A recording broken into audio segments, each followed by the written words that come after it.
देश की बहस के तमाम दर्शकों को दीपक चौरसिया का सादर नमस्कार। आप जानते हैं देश की बहस देश का इकलौता डिबेट शो है जिसमें हम अपने सम्मानित पैनलिस्ट के साथ देश के तमाम कोने कोने फैले दर्शकों को सीधे जोड़ते हैं और देश में हो रहे सबसे बड़े मुद्दे पर, सबसे बड़ी हलचल पर अपने पैनलिस्ट के साथ उनकी बहस कराते हैं, उनकी राय सुनते हैं, उनकी राय को दुनिया तक पहुंचाते हैं। तो आइए सबसे पहले देख लेते हैं आज कौन सा मुद्दा है। आज कोई बहुत ज्यादा गेस करने की जरूरत नहीं है। आप सभी ने कोरोना को चुना है क्योंकि कोरोना का कहर अब कितना खतरनाक हो गया है, इसे 75% लोगों ने वोट देकर देश की बहस का मुद्दा बनाना चाहा है। खुद स्वास्थ्य सचिव ने कहा है कि अगले 4 हफ्ते बेहद क्रूशल रहने वाले हैं। हम सबको सावधानी रखनी चाहिए। मारने वाले से बचाने वाला अच्छा होता है। इसीलिए मेरी आप तमाम लोगों से विनती है कि अपना खूब ख्याल रखें, कोरोना प्रोटोकॉल का पालन करें। और इसीलिए हमने कोरोना प्रोटोकॉल से ही जुड़ा सवाल, वैक्सीनेशन से जुड़ा सवाल अपनी देश की बहस में रखा हुआ है। क्या सभी वयस्कों के लिए वैक्सीनेशन खोल देना चाहिए? आप इसमें हाँ या नहीं में अपनी राय दे सकते हैं। आप हमारी वेबसाइट पर जा सकते हैं, आप हमारे मोबाइल ऐप को डाउनलोड कर सकते हैं जिसे डाउनलोड करना बेहद आसान है। आप हमारे ट्विटर हैंडल पर जा सकते हैं, आप हमारे फेसबुक पेज पर भी जा सकते हैं। फिर से बता दूं, क्या सभी वयस्कों के लिए वैक्सीनेशन खोल देना चाहिए? ऐसी मांग कई राज्यों ने करी है। इस पर सरकार का क्या पक्ष है ये भी हम आपको दिखाएंगे। कुछ राज्य और वैक्सीन मांग रहे हैं, उस पर केंद्र सरकार ने क्या कहा है ये भी हम आपको दिखाएंगे।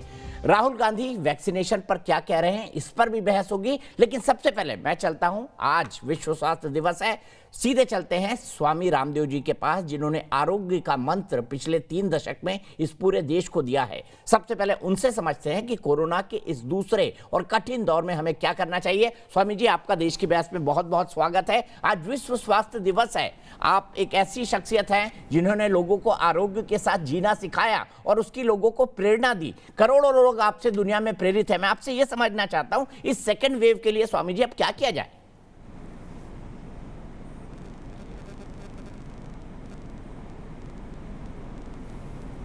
दीपक भाई, ये डबल ताकत के साथ, दुगुनी शक्ति के साथ कोरोना का नया स्ट्रेन आया है। तो इससे लड़ने के लिए सबसे पहले तो दोगुनी ही इम्यूनिटी चाहिए। एक इम्यूनिटी हमें प्रकृति ने दी हुई होती है जिसको इनिट इम्यूनिटी कहते हैं, प्राकृतिक सहज हमारे जन्म के साथ जो हमें भगवान ने दी है उसको इनिट इम्यूनिटी कहते हैं। दूसरी जो है ये एक्वायर्ड इम्यूनिटी है जो हम वैक्सीनेशन आदि से बढ़ा रहे हैं। और एक एंटीबॉडीज़ कोरोना होने के बाद में भी पैदा होते हैं। कोरोना होकर के फिर दोबारा 6-6 महीने में जिनको कोरोना हो गया, ऐसे हज़ारों लोग अब देश में हैं। इसका मतलब जो कोरोना होने के बाद जो एंटीबॉडी पैदा होते हैं वो मात्र 6 महीने तक हमारे शरीर में रहते हैं। जो वैक्सीनेशन से भी पैदा होंगे एंटीबॉडीज़ वो भी 6 महीने तक ही रहेंगे, ये पता लग रहा है। क्योंकि कोरोना दोबारा जब हो रहा है लोगों को, कोरोना होने के बाद उन्हीं लोगों को जिनको पहले हुआ था। अब इसमें एक बात और गहरी पता लगी है कि वैक्सीनेशन के बाद भी अब उसमें लखनऊ के बहुत बड़े जो है कॉलेज के वाइस चांसलर को हो गया, यूनिवर्सिटी के वाइस चांसलर को हो गया, डॉक्टर विपिन से लेकर के और पता नहीं, मैं खुद जानता हूँ सैकड़ों डॉक्टरों को जिनको वैक्सीनेशन के डबल डोज लगने के बाद हो गया। तो फिर क्या करें? मैं किसी चीज़ पर क्वेश्चनिंग नहीं कर रहा हूँ। योग और आयुर्वेद की डबल डोज, साथ में वैक्सीनेशन हो, मास्क भी लगाएं, अनजान चीज़ों को छूने पर जो है सैनिटाइज़र का भी इस्तेमाल करें। और क्योंकि लोग भूल गए थे इसलिए वापस इनको याद दिलाना पड़ रहा है। और जो है सोशल डिस्टेंस का भी पालन करें, अपनी दिनचर्या के ऊपर भी ध्यान दें, जंक फूड फास्ट फूड से भी बचें।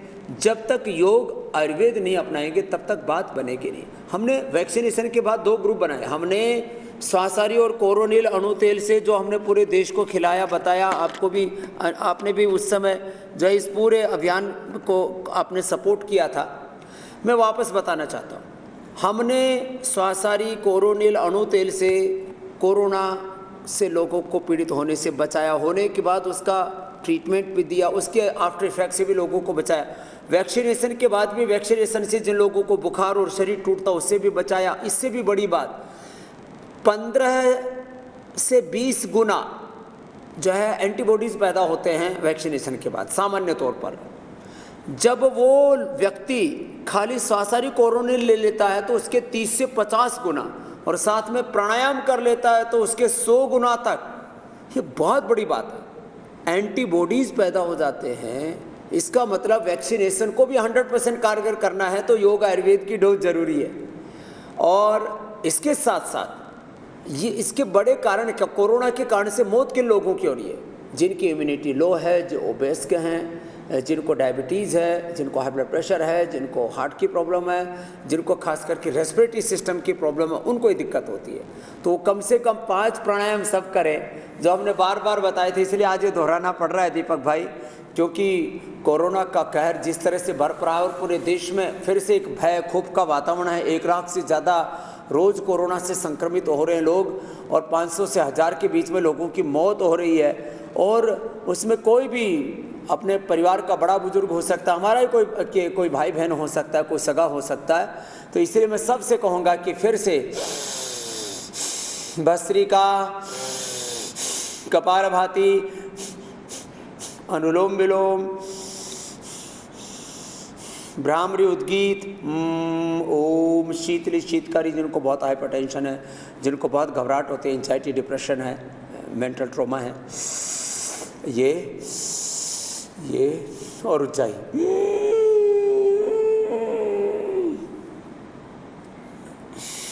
तो इतना करेंगे तो कितना ही भयंकर प्रकोप हो चाहे कोरोना का दीपक भाई, हम इस अंधेरे में ये योग आयुर्वेद का दीप जलाते रहेंगे तो ये अंधेरा जरूर छटेगा। मैं सबसे पहले जानना चाहता हूं कि हमने देखा कोरोना के काल में जब दवाई नहीं थी, आप कोरोनिल लेके आए, आप स्वास्थ्य लेके आए, इसके अलावा खान पान में किस तरह की सावधानी आप बरतने की सलाह देंगे? साथ ही साथ आप ये भी बताइए कि इम्यूनिटी को बढ़ाने के लिए कौन कौन सी ऐसी प्राकृतिक चीज़ें हैं जिनका इस्तेमाल हम कर सकते हैं? शायद लोगों के लिए रिकैप होगा, लेकिन मुझे लगता है कि जिस तरह की लापरवाही सामने देखने को मिल रही है उनको फिर से रिमाइंड कराना जरूरी है।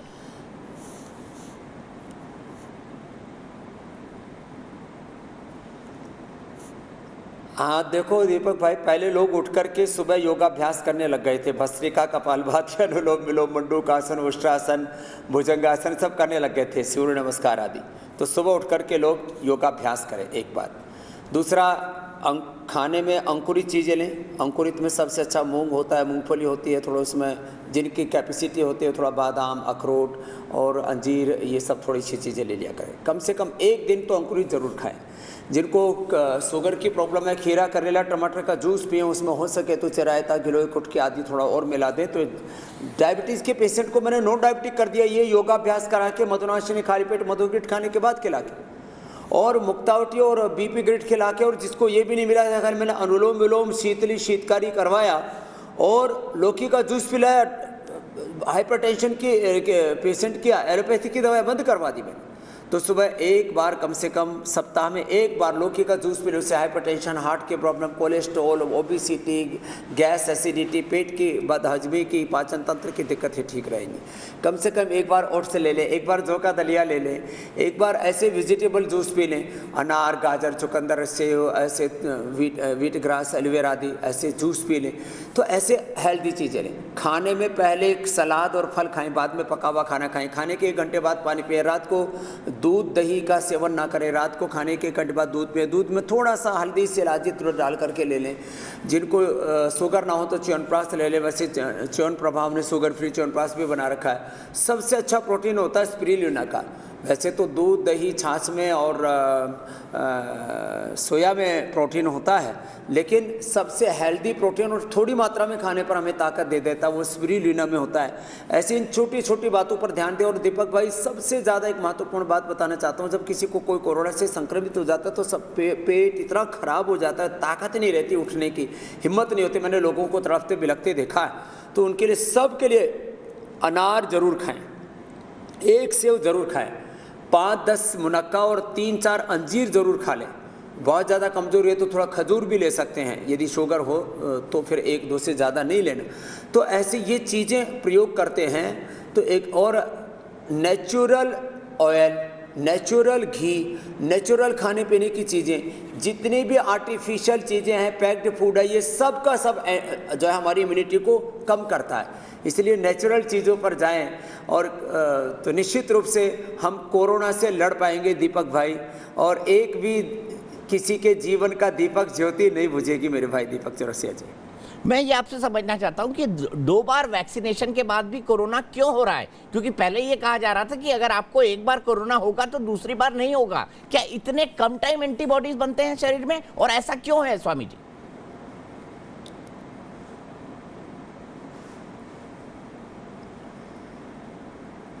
देखो, मैंने तो पेशेंट देखे हैं, मेरे यहाँ पर भी अभी लोग भर्ती हैं। मैं आपको 3 तरह के उदाहरण देता हूँ।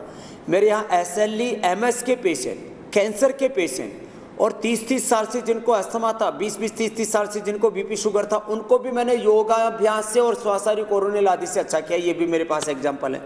मुन्नी देवी यहीं पर मेरे यहीं पर भर्ती है अभी भी, आप कहो तो मैं बुला सकता हूँ उनको, जिनको 6 महीने पहले हुआ था, 6 महीने के बाद दोबारा से, मैंने अगस्त में हुआ था, और अगस्त के बाद दोबारा से उनको जनवरी में फिर हो गया। अगस्त, सितंबर, अक्टूबर, नवंबर, दिसंबर, जनवरी, 6 महीने के बाद उनको दोबारा से हो गया। तो जो है एंटीबॉडीज, देखो कभी भी एक बात तो सुन लीजिए, रोग हमारा स्वभाव नहीं है, एंटीबॉडी ये हमारी नेचर नहीं है, ये हमारे जो है प्रकृति का हिस्सा नहीं है। एक हमारी होती मूल प्रकृति, मूल स्वभाव। एंटीबॉडी हमारी मूल प्रकृति का हिस्सा नहीं है, चाहे वो कोरोना होने के बाद पैदा हुए हों, चाहे हम वैक्सीनेशन से पैदा कर रहे हों, क्योंकि वैक्सीनेशन से आर्टिफिशियल तरीके से हम अपनी जो है इम्यूनिटी को जो कोरोना के खिलाफ लड़ सके, ऐसे एंटीबॉडीज़ को पैदा करते हैं। तो ये एक्वायर्ड इम्यूनिटी भी, ये भी मैं आज आपको बता रहा हूँ, 6 महीने से ज़्यादा नहीं चलेगी, लेकिन किसी किसी में तो पूरी पैदा ही नहीं होती एंटीबॉडी। इसलिए उनको मैं कह रहा हूँ कि वो प्राणायाम करें, और कुछ नहीं तो ये गिलोय, ये तुलसी, ये अश्वगंधा, और ये जो है मुलेठी, थोड़ा सा अदरक, हल्दी, काली मिर्च, लौंग, ये थोड़ी थोड़ी मात्रा में ले, ज़्यादा ना लें, क्योंकि ये अब गर्मी की ऋतु है, सर्दी में तो ज़्यादा भी चल जाता तो ठीक था। तो चाहे गिलोय, तुलसी आदि अपने घर में पका के ले लें, नहीं तो श्वासारी कोरोनिल ले लें। थोड़ा सुबह उठ करके खाली पेट सरसों का तेल, षडबिंदु तेल, अणु तेल, ये चीज़ें डाल लें। ऐसा करके, ये तो साइंटिफिक रिसर्च हमने कर लिया, थोड़े दिनों में इंटरनेशनल रिसर्च बुक में पब्लिश भी हो जाएगा, रिसर्च पेपर में, कि वैक्सीनेशन के बाद जिन लोगों ने, हमने 2 ग्रुप बनाए, एक जिनको हमने खाली वैक्सीनेशन दिया, दूसरे को श्वासारी और कोरोनिल भी एक एक दे दिया, उनके जो एंटीबॉडीज थे, जो सामान्य रूप से वैक्सीनेशन से पैदा होते थे, उससे 2 से 3 गुना पैदा हो गए। तो ये बड़ी बातें हैं, और अब ये तो सत्य है, अब सत्य को तो स्वीकार करना ही पड़ेगा। पहले कुछ लोग सोच रहे थे कि एक बार कोरोना हो जाएगा तो एंटीबॉडी पैदा हो जाएंगे और वो चलेंगे साल 2 साल। लोग ये सोच रहे थे कि 2 वैक्सीन की डोज लगा ली तो फिर कुछ नहीं होगा। कितने तो सैकड़ों तो डॉक्टरों को दोबारा से ये वैक्सीनेशन के बाद जो है कोरोना हो चुका है। कोरोना होने के बाद काफ़ी डॉक्टर्स को दोबारा कोरोना हो चुका है। और मतलब ऐसे में कोई गलतफहमी नहीं फैलाना चाहता, काफ़ी लोगों को तो काफ़ी बड़े कॉम्प्लिकेशंस हुए हैं, अभी उनके बारे में चर्चा करके हम भय पैदा नहीं करना चाहते, लेकिन एक बात जरूर करते हैं, अपने हाथ जगन्नाथ। अभी प्रधानमंत्री मोदी जी ने अपने अंतिम संदेश में कहा आत्मनिर्भर बनो और वोकल के लिए लोकल बनो। तो ये वोकल के लिए लोकल है, ये योग आयुर्वेद ये हमारी लोकल चीज़ें हैं, इसके लिए वोकल बनो और अपने स्वास्थ्य के संदर्भ में भी आत्मनिर्भर बनो, और इससे देश को औद्योगिक क्षेत्र में, कृषि में, हेल्थ में, एजुकेशन में, रिसर्च में, प्रोडक्शन में, इनोवेशन, इन्वेंशन में, सभी दिशाओं में आत्मनिर्भर बनाने के लिए अब कभी तो हमें जागना ही पड़ेगा दीपक भाई, और मुझे लगता है ये जागने का वक्त आ गया है। स्वामी जी, ये जो आप बता रहे श्वासारी और कोरोनिल और अणु तेल, अगर कोई खाना चाहे तो दिन में 1 बार उसे लेना चाहिए या 2 बार? ये भी मैं आपसे समझना चाहूँगा, क्योंकि ये भी बहुत महत्वपूर्ण हो जाता है, खासतौर पर उस संदर्भ में जब लोगों को एक के बाद दूसरी बार भी कोरोना हो रहा है और वैक्सीन लगाने के बाद भी कोरोना हो रहा है। तो ऐसे में, और इसके कोई साइड इफेक्ट्स तो नहीं है? दीपक भाई का फोन कट गया। मैं तब तक आदित्य पांडे के पास चलता हूं जब तक स्वामी जी का फोन जुड़ता है। आदित्य पांडे मेरे दर्शक देहरादून से हैं। आदित्य, आप स्वामी जी से सीधे सवाल पूछ सकते हैं, आप अपना सवाल बताइए, मैं आगे भी दोहराता हूं उसको। आदित्य बताइए क्या पूछना चाहते हैं आप स्वामी जी से, और मुझे बताइए स्वामी जी जुड़ गए हैं क्या हमसे?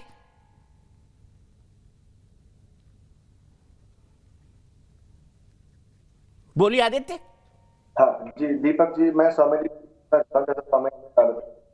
लोगों को नवंबर में भी हुआ, फिर दोबारा जनवरी में हुआ। तो मतलब कि ऐसा है क्या कि जब तक वैक्सीनेशन नहीं होता है तब तक ये बार बार कोरोना होता रहेगा लोगों को? इसका जवाब मैं खुद दे सकता हूं भाई, वैक्सीनेशन के बाद भी कोरोना नहीं होगा इसकी कोई गारंटी नहीं है। एंटीबॉडीज आपकी बॉडी में बनेंगी, लेकिन वैक्सीनेशन आपको सिर्फ इतनी मदद करता है कि भाई आपको कोई सीवियर कॉम्प्लिकेशंस नहीं होंगे। वैक्सीनेशन जरूरी है, वैक्सीनेशन जरूर कराएं, लेकिन वैक्सीनेशन के बाद भी कोरोना हुआ है, ऐसे कई केसेस सामने हैं। आदित्य, स्वामी जी आप आदित्य को समझाइए कि क्यों हो रहा है वैक्सीनेशन के बाद भी कोरोना। स्वामी जी का फोन नहीं आया। आदित्य समझ चुके हैं आप मेरी बात को, इसीलिए बिल्कुल जो सामान्य तौर पर जो हम जिस तरह से हम अपने बॉडी के अंदर एंटीबॉडीज पैदा करते हैं, इम्यूनिटी पैदा करते हैं, उसके जितने प्राकृतिक चीजें हैं उस पर भी हमको जोर देना होगा, उस पर भी हमको ध्यान रखना होगा। वही मैं स्वामी जी से समझने की कोशिश कर रहा था, क्या खाएं क्या ना खाएं। और हमारे यहाँ पर रोग से उपचार एक अलग बात है, लेकिन अपने आप को निरोग रखना ये भी भारत का हमेशा से सिद्धांत रहा है। तो हमें लगता है कि हमको उसके दिशा में काम करना चाहिए और सावधानी भी बरतनी चाहिए। स्वामी जी जुड़ गए हैं। स्वामी जी, आदित्य मुझसे जानना चाहते हैं देहरादून से कि वैक्सीनेशन के बाद भी क्या कोरोना हो सकता है, और मैंने जवाब दिया हाँ में। क्या कारण है इसका, ये बताइए स्वामी जी।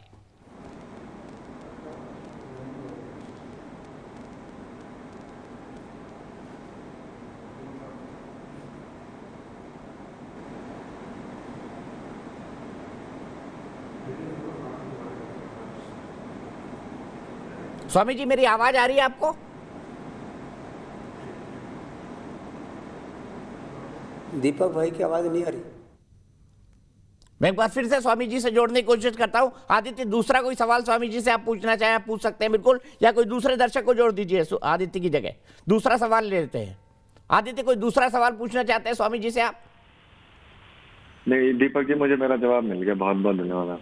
चलिए, बहुत बहुत शुक्रिया आदित्य। और मैं उम्मीद करता हूं कि आप जितने भी निरोग रहने के साधन है, चाहे योग हो, चाहे प्राणायाम हो, चाहे अच्छा खाना हो, सात्विक भोजन हो, उसका सेवन करेंगे, जंक फूड से बचेंगे और अपनी इम्यूनिटी को बढ़ाएंगे। इम्यूनिटी को बढ़ाने के लिए आप योग करें, आप व्यायाम करें, आप कसरत करें। आज देश की क्या स्थिति है, आइए सबसे पहले वो समझते हैं।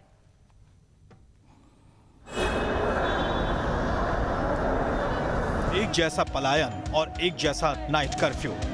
लेकिन पहली तस्वीर 2020 के उस भयानक साल की है जब कोरोना ने सबकी जिंदगी में हड़कंप मचा दिया था। ठीक वैसी ही तस्वीर 2021 की अब की है। रोजी रोटी कमाने आए दूसरे शहरों के लोग एक बार फिर अपने घरों को पलायन कर रहे हैं। अभी तो लॉकडाउन हो रहा है, इसके वजह से जा रहे हैं, अभी फिर बढ़ सकता है। अब लॉकडाउन की वजह से सब लोग भाग रहे हैं। इन सब के बावजूद लापरवाही करने वाले लोग इस संकट की सच्चाई से आंख मूंद रहे हैं। आप लोगों को ही संक्रमित होने का खतरा बढ़ा हुआ है। आगे बुलाया मैं। आपको पता है इतना संक्रमण बढ़ रहा है, क्यों नहीं मास्क लगाते? सर लग रहा है सेफ्टी करते हैं, लेकिन कभी कभी ऐसा होता है कि हम हटा लेते हैं। देश भर में कोरोना से निपटने के लिए टीकाकरण का अभियान युद्ध स्तर पर चल रहा है, लेकिन कांग्रेस नेता राहुल गांधी ने सभी को वैक्सीन मिलने की बात कहते हुए ट्वीट किया है कि जरूरतों और इच्छाओं पर बहस करना बेकार की बात है। देश के हर नागरिक को सुरक्षित जीवन जीने का हक है। इसी तरह कई राज्यों के मुख्यमंत्रियों ने भी सभी को वैक्सीनेशन के लिए उम्र सीमा में ढील देने का अनुरोध किया है। दरअसल केंद्रीय स्वास्थ्य सचिव राजेश भूषण ने जरूरत के हिसाब से वैक्सीनेशन देने की बात कही थी। अगर आपके डॉक्टर ही ग्रसित हो गए बीमारी से, आपके नर्सेज ग्रसित हो गई, आपके पैरामेडिकल कर्मी ग्रसित हो गए, तो आपके अस्पताल में काम कौन करेगा? वो चलेंगे कैसे? उद्देश्य कभी ये नहीं होता कि जिसको चाहत है उसको टीका दिया जाए। उद्देश्य हमेशा ये होता है जिसको जरूरत है उसको टीका दिया जाए। दूसरी ओर कोरोना की नई लहर जहां एक और देश की चिंता बढ़ा चुकी है, वहीं रजा अकादमी जैसे संगठन रमजान के महीने में मुस्लिमों को रियायत देने की मांग कर रहे हैं। साथ ही उन्होंने कोरोना से बचाव के लिए राज्य सरकार की सख्ती में ढील देने के लिए पत्र लिखा है। सवाल है कि क्या अभी इसी तरह की मांग करना जायज है? देश की बहस में आज गंभीर चर्चा है। अगर लापरवाही जारी रही तो धारा 144 नाइट कर्फ्यू जैसे सख्त कदम उठाए जाने के साथ साथ बेकाबू हालात से निपटने के लिए लॉकडाउन का रास्ता ही बचेगा। सावधानी जरूरी है। तो जान है तो जहान है, इसीलिए सावधानी बेहद जरूरी है। मैं अपने दर्शकों को भी जोड़ूंगा, अगला दर्शक जोड़िए, तब तक हम चलते हैं डॉक्टर एम वली के पास। इसके अलावा मेरे साथ कई सारे खास मेहमान भी जुड़ेंगे। मेरे साथ डॉक्टर अजय कुमार जुड़ेंगे, नेशनल स्पोक्स पर्सन कांग्रेस के, अपराजिता सारंगी जी भारतीय जनता पार्टी से जुड़ेंगी, डॉक्टर कौशल कांत मिश्रा जुड़ेंगे जो कि एक डॉक्टर हैं, मौलाना अली कादरी जुड़ेंगे जो कि चेयरमैन है सीरतुल नबी अकेडमी के, मेरे साथ रीना गुप्ता जुड़ेंगी जो कि आपकी स्पोक्स पर्सन है। डॉक्टर वली, सबसे पहले मैं आपके पास आना चाहूंगा, क्या दिल्ली के लिए नाइट कर्फ्यू पर्याप्त है? नहीं, लेकिन इसके अलावा कोई चारा भी नहीं है। अभी तो संख्या बढ़ रही है, बहुत ज्यादा खतरे का अंदेशा है और लोगों के मन में इसका खतरा आ नहीं रहा है, इसलिए लोग इसको हल्के में ले रहे हैं। और बॉम्बे में तो अभी मैंने देखा कि लोग प्रोटेस्ट कर रहे हैं, जो बॉम्बे में रेस्ट्रिक्शंस लगाए गए हैं उसके खिलाफ प्रोटेस्ट कर रहे हैं, जो कि अच्छी बात नहीं है। और दिल्ली में जिस रफ्तार से केसेस बढ़ रहे हैं वो बहुत बड़ी सोच का विषय है, बहुत बड़ी सोच का विषय है। और इसका जो ग्राफ है जिस तेजी से ऊपर जा रहा है वो बहुत बड़े खतरे को हमें बता रहा है। आप बिल्कुल फिक्र कर रहे हैं, रोज टाइम दे रहे हैं कोरोना को, तो ये सही दे रहे हैं ताकि लोगों के अंदर इस बात की वो जरूरत है ये पैदा करने की विचार को कि ये कोरोना हम कैसे इसको रोक सकते हैं। अभी तो कब्जे में आ सकता है, अगर महाराष्ट्र वाली काउंट आ गई दिल्ली में तो बहुत गजब हो जाएगा, बहुत प्रॉब्लम हो जाएगी, फिर बहुत परेशानी हो जाएगी, अनमैनेजेबल हो जाएगा।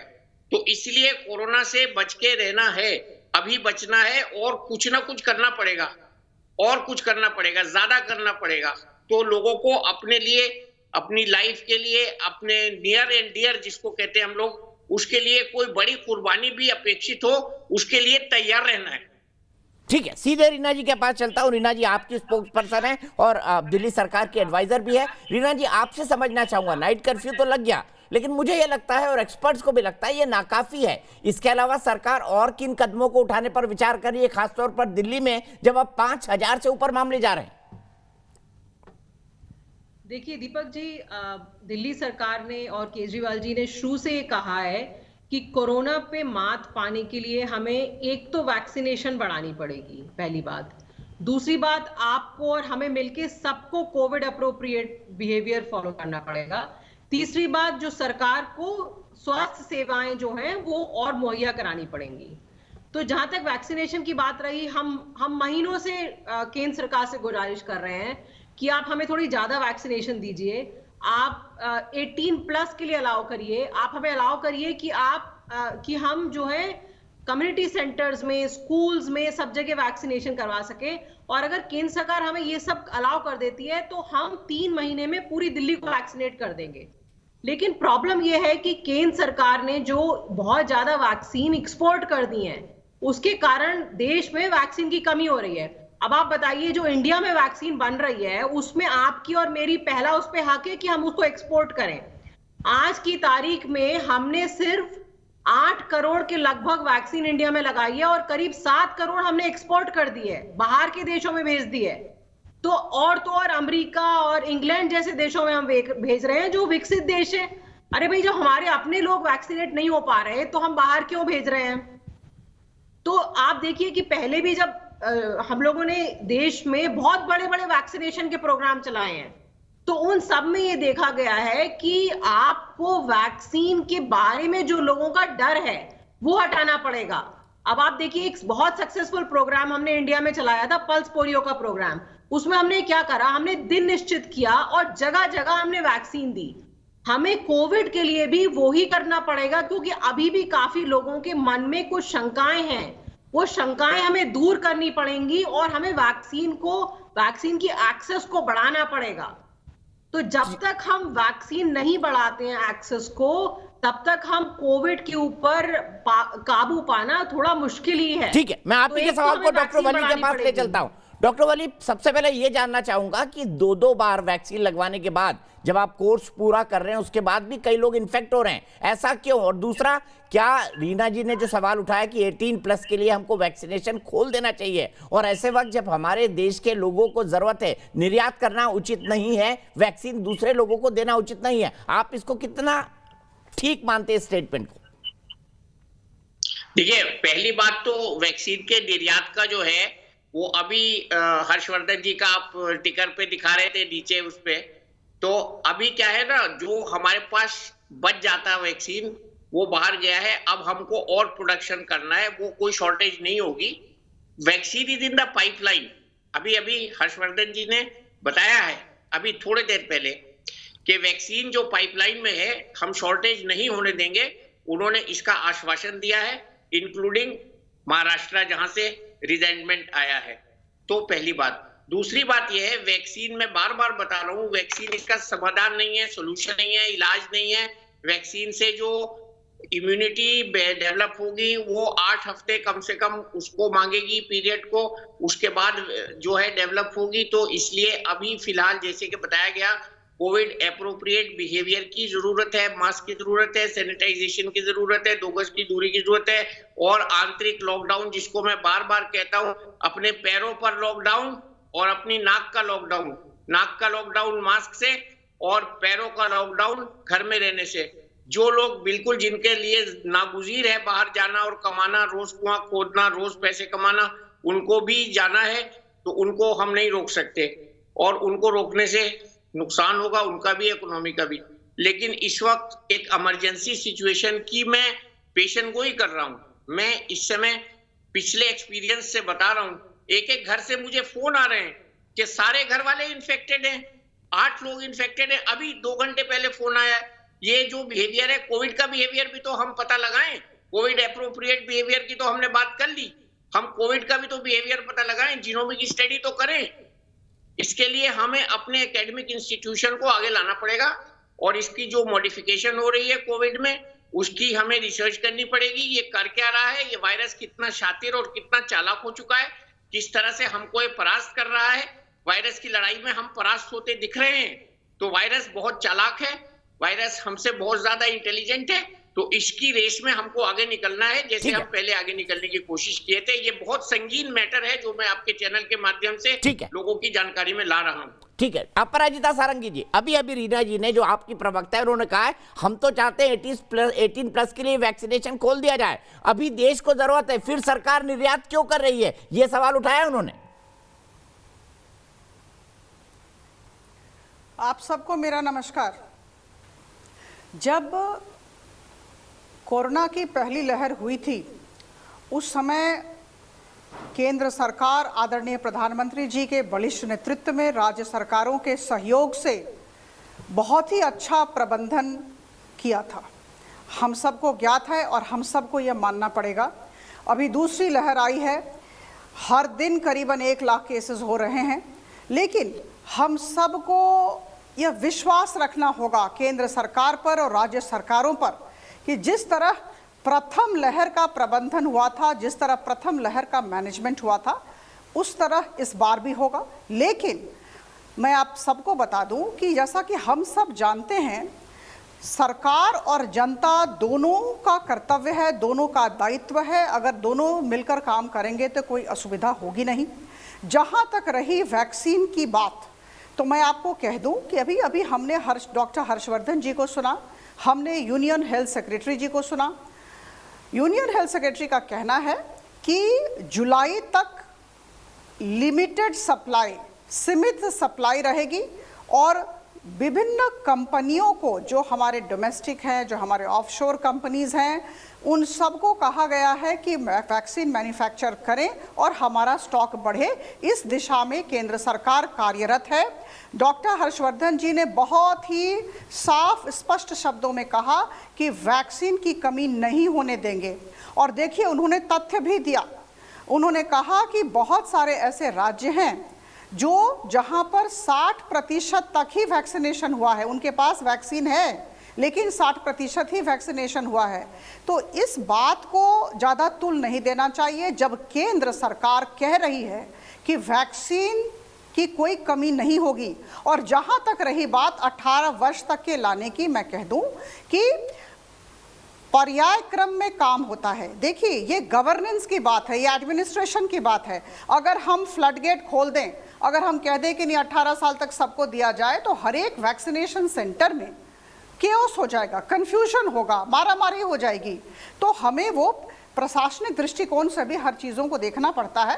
तो मुझे लगता है कि 45 साल तक अभी हो गया है और इसके बाद कंसल्टेशन ऑफ स्टेक होल्डर्स हमेशा होता रहा है। मुझे लगता है कि ये जो प्रबंधन हुआ प्रथम लहर का और दूसरे लहर का प्रबंधन होने जा रहा है आदरणीय प्रधानमंत्री की जी के नेतृत्व में, ये कोऑपरेटिव फेडरलिज्म का बेहतरीन उदाहरण है।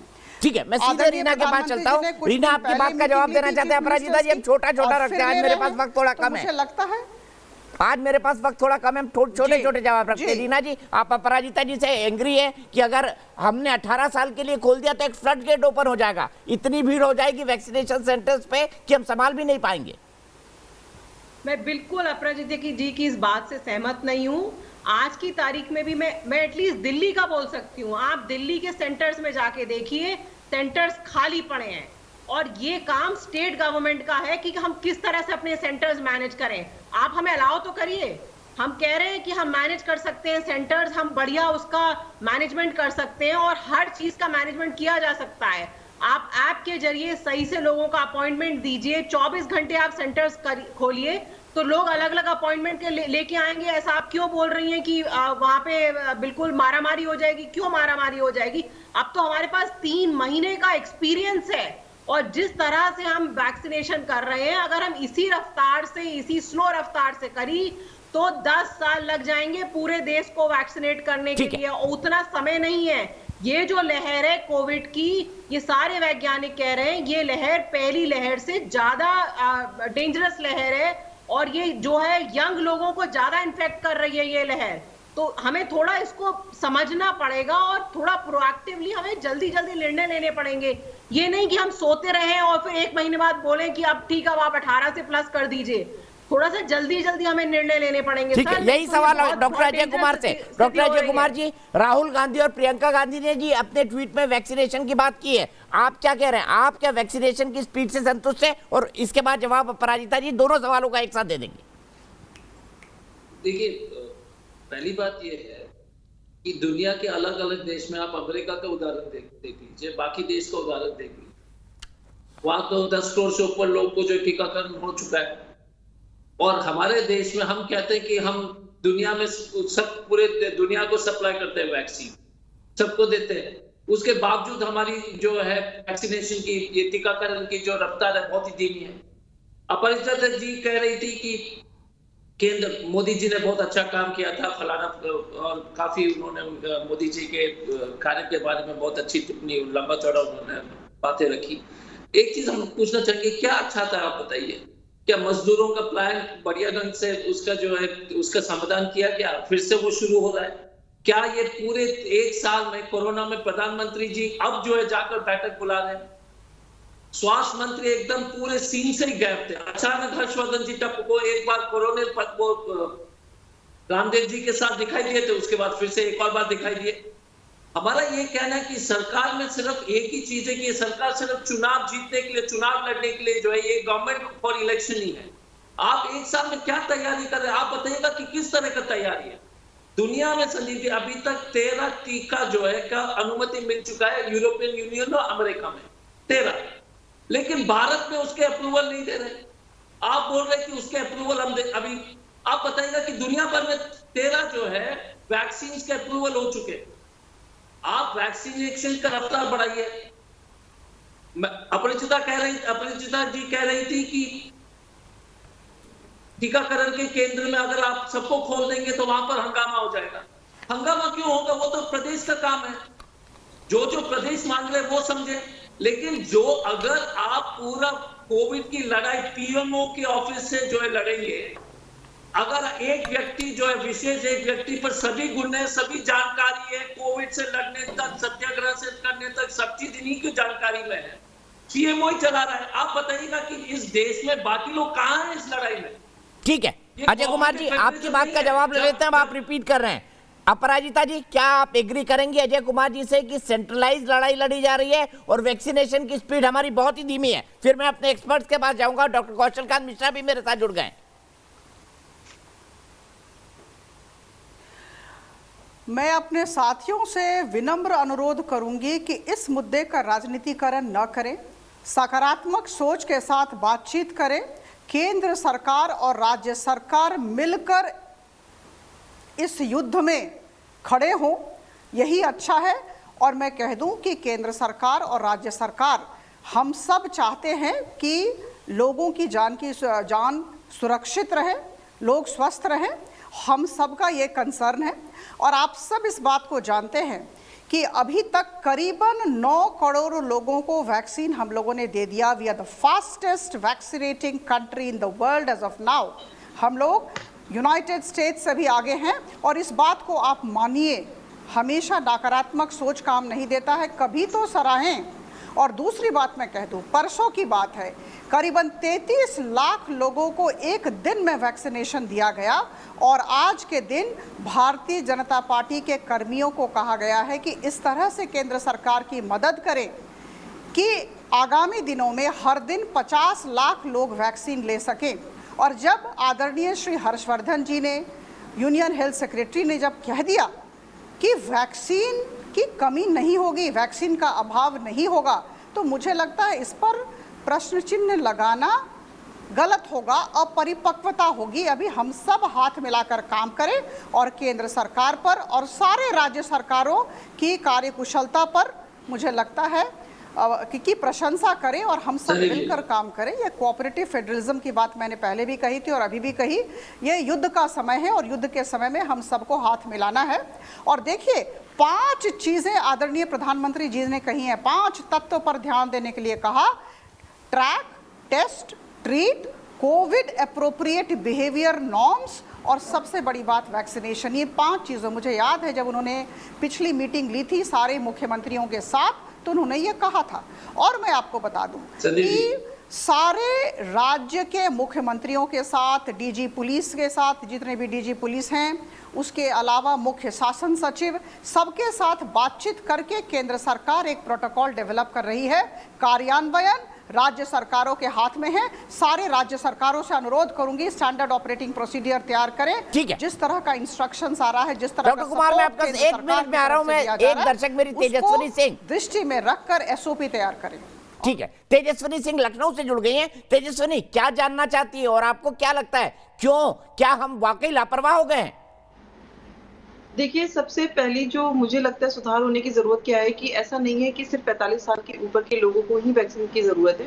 बहुत से ऐसे लोग हैं जो जिनकी इम्यूनिटी वीक है और उनको बहुत सारे हेल्थ इश्यूज हैं, तो वो अंडर 45 भी हो सकते हैं।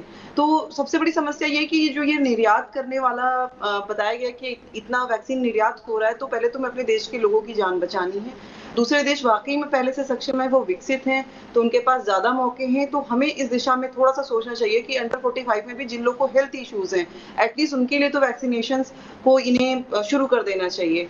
क्योंकि ऐसा नहीं है कि कोई इन्फेंट बच्चा है, उसको कोई कैंसरस प्रॉब्लम है, किसी को कोई हार्ट इशू है या किसी को डायबिटीज है, तो आप ये किस बेसिस पे जज कर सकते हैं कि 45 साल से ऊपर के लोगों की ही मृत्यु की इसी पॉइंट को तेजस्विनी में लेके अपराजिता जी के पास चलूंगा, अपने डॉक्टर्स के पास चलूंगा, लेकिन मैं सीधे चलता हूं मौलाना अली कादरी के पास। मौलाना अली कादरी, महाराष्ट्र में हालात सबसे बुरे हैं, लेकिन रजा एकेडमी जो मुसलमानों की संस्था है वो ये कह रही है कि भाई रमजान के लिए सब खोल दो। ये कुछ ज्यादा नहीं हो गया? देखिए दीपक जी, फिर बात वहीं आके रुक गई कि कोरोना फैलाने में तबलीगी जमात का हाथ। ऐसी बात ना करें, क्योंकि ये वक्त सबको मिलके काम करने का है। और अभी जो मैं सुन रहा था कि फला देश में ऐसा हो रहा है, फला देश में ऐसा हो रहा है, तो मैं ये कहना चाहूंगा कि हमको किसी भी देश से कंपैरिजन की जरूरत नहीं है। हमारी जो यहाँ की जनता है, हमारी जो आबादी है, उस हिसाब से जो काम करना है हमें करना चाहिए। और रही बात कि रमजान शरीफ में हो या कोई और त्योहार में हो, अगर किसी की जान पर आ रही है तो फिर सबको जो है कानून का पालन करना है, चाहे वो हिंदुओं का त्योहार हो, चाहे वो मुसलमानों का त्योहार हो। आप जैसे लोगों को कहना चाहिए रजा एकेडमी को कि हर चीजों को वो मजहब के आधार पर ना जोड़ ले। रजा एकेडमी को कहना चाहिए, वो हमेशा गलत कारणों से विवादों में रहती है। बिल्कुल कहना चाहिए, कानून सबके साथ एक होना चाहिए, मंदिर के लिए, मस्जिद के लिए, चर्च के लिए, गुरुद्वारे के लिए, बिल्कुल सही कहा। वो लोगों के लिए जो लाखों की भीड़ जमा करके जनसभा कर रहे हैं वोट मांगने के लिए। मुझे हैरत इस बात पर हो रही है कि कोरोना मस्जिद में आ रहा, मंदिर में आ रहा, आखिर कोरोना जो है जहां पर चुनाव हो रहे वहां क्यों नहीं आ रहा? ये भी सवाल वाजिब है आपका। पाबंदी क्यों नहीं लग रही? ये भी सवाल वाजिब है आपका। मैं इस सवाल को ले जाऊंगा अपराजिता के सामने, अपराजिता जी के सामने। बिल्कुल वाजिब सवाल है। लेकिन डॉक्टर कौशल कांत मिश्रा, क्या आपको लगता है कि वैक्सीन की भीड़ जमा हो रही है वहां? ठीक है, क्या वैक्सीनेशन का प्रोटोकॉल सही है जो हमने अभी बताया है? कि एक्सपर्ट के तौर पर आप क्या बताएंगे? और कई लोगों ने बात कही कि हम निर्यात क्यों कर रहे हैं वैक्सीन, क्या हमको पहले देश को नहीं देना चाहिए? क्या निर्यात का सरकार का फैसला उचित नहीं है? मैं आप सबको बता दूं कि दीपक जी, डॉक्टर मिश्रा से, अपराजिता जी मैं आ रहा हूं, उसके बाद आपके पास डॉक्टर मिश्रा से सवाल है। जी डॉक्टर मिश्रा प्लीज। दीपक जी, जो अभी दर्शक ने पूछा था और जो उनका डाउट था, मैं एक बहुत क्लियर करना चाहूंगा कि जो ये कह रही थी कि 45 साल के नीचे जो हाई रिस्क ग्रुप है, तो वो हाई रिस्क ग्रुप के लिए इंजेक्शन का देना अभी भी खुला हुआ है। ये एक कानूनन मतलब लोगों के बीच में कंफ्यूजन है, एक्सपर्ट्स के बीच में भी कंफ्यूजन है, सरकारी महकमे के सरकारी अफसरों के बीच में भी कंफ्यूजन है। हाई रिस्क का कोई भी बंदा हो, वो किसी भी एज ग्रुप को बिलोंग करता हो, चाहे वो 45 साल से ऊपर हो, चाहे वो 45 साल से नीचे हो। यानी कि मैं ये कह रहा हूं कि अगर 45 साल से नीचे का आदमी है, उसको डायबिटीज है, या उसको किडनी में प्रॉब्लम है, या उसको इम्यूनोडिफिशियंसी है, या उसको कैंसर है, कुछ भी है, उसको सिर्फ एक फॉर्म पे अपने ट्रीटिंग कंसल्टेंट से साइन कराना है, उसको दिखा करके वो किसी भी एज ग्रुप का है, उसको इंजेक्शन लग सकता है आज भी। ये पॉइंट बहुत क्लियर बताना चाहता हूं, क्योंकि यही समस्या मेरे साथ दिल्ली में आई। किसी ने मेरे से पूछा कि मेरा घर का कोई है जिसकी उम्र 45 साल से कम है, लेकिन उसको शुगर है और उसको डायबिटीज है, ब्लड प्रेशर है, और उसको वैक्सीन नहीं लग रही किसी सेंटर में। तो मैंने उनको वो फॉर्म भेजा, उस फॉर्म पे साइन करा कि उनका वैक्सीनेशन हुआ। तो ये एक कंफ्यूजन है। और 45 साल से ऊपर की जो पॉपुलेशन हमारे देश की है, वो करीब करीब आती है 60 करोड़ के आसपास। 60 करोड़ लोगों में अभी तक केवल 7 से 10 करोड़ लोगों को वैक्सीन दिया गया। 2 दिन पहले 7 करोड़ था, आज का डेटा मुझे नहीं मालूम है। अगर इतना कम वैक्सीनेशन रहा, यानी कि लोगों में वैक्सीनेशन न कराने का ज्यादा जज्बा है एज कंपेयर टू कराने का, यह हमारी सबसे बड़ी समस्या है। और जो बार बार 45 साल से नीचे लाने की बात की जा रही है, यह एक साइंटिफिक डिसीजन है। हाई रिस्क ग्रुप में पहले दिया जाएगा, ओल्ड एज में पहले दिया जाएगा। अक्रॉस दी हाई रिस्क के लिए अक्रॉस दी एज लिमिट है, उसमें 45 साल का बार नहीं है। लेकिन जो बच्चे हैं, यंगस्टर्स हैं, 18 साल से कम है, या 45 साल से लेकर के 18 साल के जो बीच की पॉपुलेशन की मोर्टिलिटी है, वो केवल 5 से 7% देखी गई है, वो भी जबकि उनका इन्फेक्शन रेट लेस देन 5% के आसपास है। तो इसका मतलब जो इस पे 45 साल के नीचे की जो डिस्कशन डिबेट चल रही है, वो अगर किसी भी पॉलिटिकल नुमाइंदे के हिसाब से उठाई जा रही है, तो वो केवल पॉलिटिक्स कर रहे हैं। एज एक्सपर्ट मेरा ये मानना है, high risk group number 1, more than 45 number 2, और ये पॉलिसी डिसीजन है जो एक्सपर्ट की राय से लिया जा रहा है। यस, अभी तक सरकार ने कहीं पर भी, चाहे स्टेट गवर्नमेंट हो या कोई भी गवर्नमेंट हो, किसी ने ये नहीं कहा कि उसके पास टीका नहीं है। सबके पास ये, अभी तक जो लास्ट खबर मेरे को थी महाराष्ट्र गवर्नमेंट में के पास भी, कि 2 से 3 दिन का स्टॉक है। अभी सेंटर गवर्नमेंट ने अपने हाथ खड़े नहीं किए कि उनके पास टीका नहीं है। तो जो बाहर सप्लाई हो रही है और जो उस पर क्वेश्चन उठाए जा रहे हैं, उस पर ध्यान न देते हुए जो लोग आज अभी एलिजिबल हैं, उन सबको वैक्सीनेट कराने का जिम्मा स्टेट गवर्नमेंट का है। मेरा यह मानना है कि जो 24 घंटे वैक्सीनेशन का जो प्रोग्राम की बात हो रही, वो ऑलरेडी जो मैंने नोटिफिकेशन देखा है, उसमें 24 घंटे वैक्सीनेशन स्टार्ट किया जा चुका है। दूसरी चीज, 45 साल के नीचे भी जो हाई रिस्क ग्रुप है, उनको दिया जा सकता है। किसी को कंफ्यूजन है तो वो पहले नोटिफिकेशन को देख लें। और एक चीज चाहूंगा, स्टेट गवर्नमेंट क्रॉस चेक करे, जो आदमी सड़क पे घूम रहा है उसकी चेकिंग हो, और ये देखे कि उसने वैक्सीनेट कराया है कि नहीं कराया है, उसने वैक्सीनेशन के रजिस्टर किया है कि नहीं किया है, उसको फर्स्ट डोज लगी है कि नहीं लगी है। अगर कोई भी ये 3 कैटेगरी को नहीं फॉलो कर रहा है, तो उसके ऊपर पेनाल्टी लगनी चाहिए। साथ में मास्क लगना जरूरी है। इन चारों क्राइटेरिया को अगर कोई भी सिटीजन नहीं फॉलो कर रहा, तो स्टेट गवर्नमेंट उसको इंप्लीमेंट कराए। अगर सारी स्टेट गवर्नमेंट मिल करके इस चीज को इंप्लीमेंट कराएंगी, तो मुझे लगता है कि जो वैक्सीनेशन का परसेंट को टोटल नंबर 10 करोड़ के आसपास है, वो 70 करोड़ तक जाएगा, जो ओपन है अभी तक। तो वो लोग जो अभी हाई रिस्क में नहीं है और जिनको लगनी मैंडेटरी नहीं है, उसके बेस पे पॉलिटिक्स करने की बजाय जो ओपन फील्ड अभी है, ठीक है, यहीं से शुरू करूंगा डॉक्टर मिश्रा आपकी बात से। क्या हम पॉलिटिक्स कर रहे हैं? रीना गुप्ता जी से शुरुआत होगी ब्रेक के बाद।